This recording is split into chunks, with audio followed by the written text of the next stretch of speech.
My mother's parents were French, Canadian, Irish, and German. My father's father is from the Turtle Mountain Band of Chippewa. My father's mother was French Canadian and grew up on a small farm outside of Dayton, Minnesota.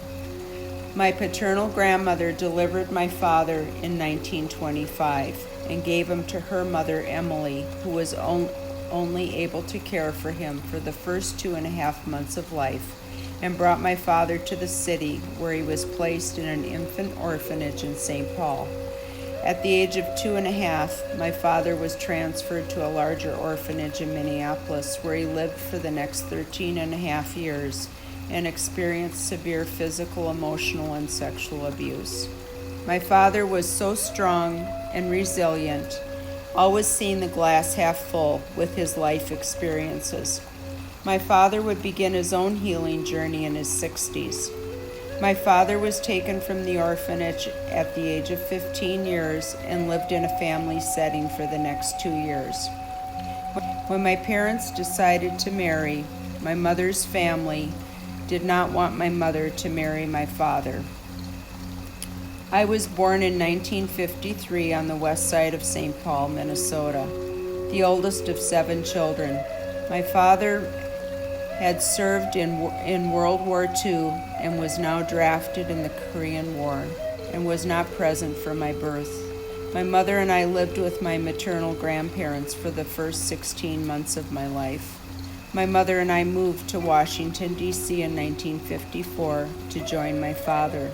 We lived there till 1957 and then moved to an army base in Landstuhl, Germany. During the time in Germany, there were still bomb buildings left and bullet shells in the ground from World War II, and we would dig them up and play amongst the bomb buildings.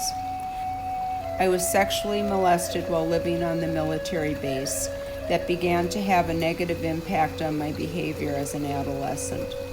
My family returned to St. Paul, Minnesota in 1962, and this was the first time I saw segregation.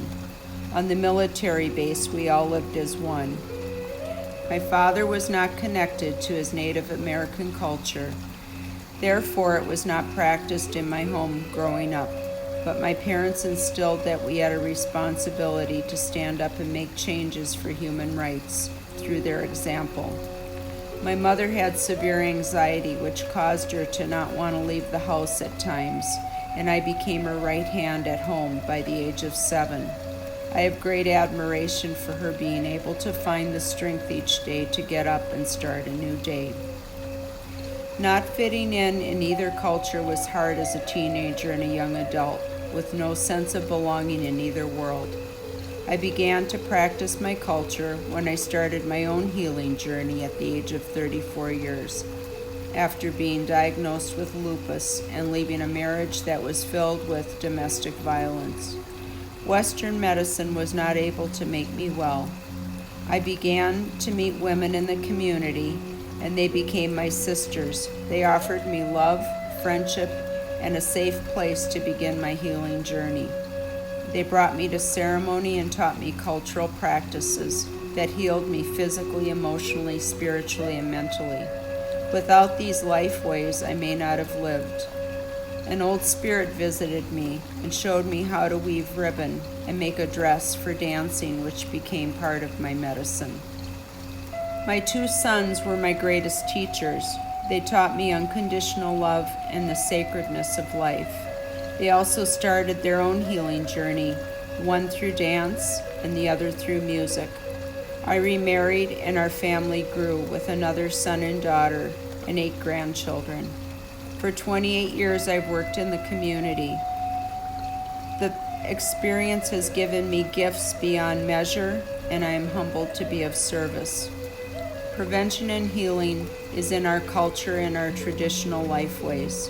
Through returning to our teachings and ceremonies, my life was brought into balance, and I began to come back into my body after being fragmented from abuse. Life is a healing journey with many lessons of beauty and pain. We are fully supported by the spirits that guide us each day, our ancestors, and those that walk beside us in this life. During each phase, new sisters come into my life bringing support, love, and compassion. I belong to a women's drum group, the Ogechi Da Ikwe Council. Learning the language through songs has been transforming. We are a manifestation of a dream from the beginning of time. In doing our own healing work, we are healing ourselves, our ancestors, and the future, the string of lives.